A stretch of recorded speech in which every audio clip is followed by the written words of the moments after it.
नए साल की दहलीज पर खड़े होकर हमारे भीतर उत्साह की एक लहर उठती है।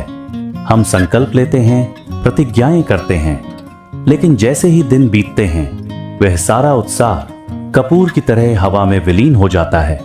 क्यों हमारे संकल्प इतने कमजोर हैं? इसका उत्तर हमारी मनोवैज्ञानिक संरचना में छिपा है। दार्शनिक दृष्टिकोण से देखें तो हमारा मन स्वयं में कोई मौलिक चेतना नहीं रखता।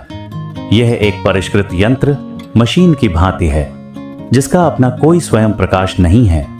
जैसे एक कंप्यूटर केवल उसी डेटा को संसाधित, प्रोसेस करता है जो उसमें डाला गया है, हमारा मन भी केवल अतीत की स्मृतियों और आदतों की पुनरावृत्ति करता रहता है।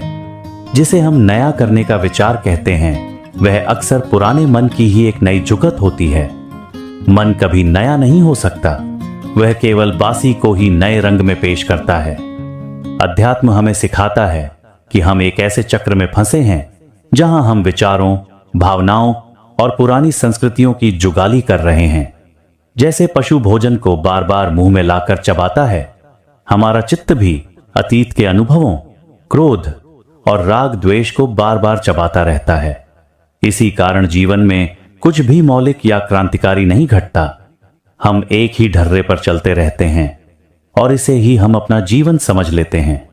पुनरावृत्ति को शक्ति में बदलें, एक आध्यात्मिक प्रयोग।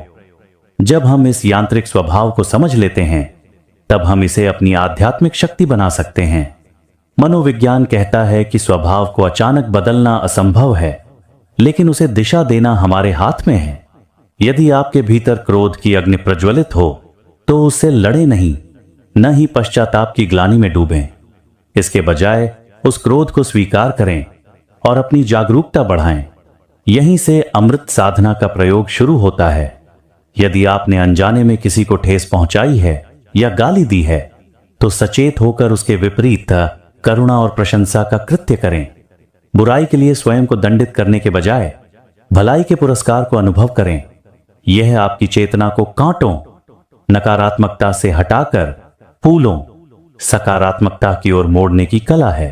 गलत को मिटाने की जल्दी न करें, बल्कि सही को निर्मित करने का नया मंत्र सीखें। जब आप भलाई और करुणा के रस में डूबते हैं तो आपके अस्तित्व के गहरे कोनों, इनर कोर से एक असीम सुकून पैदा होता है।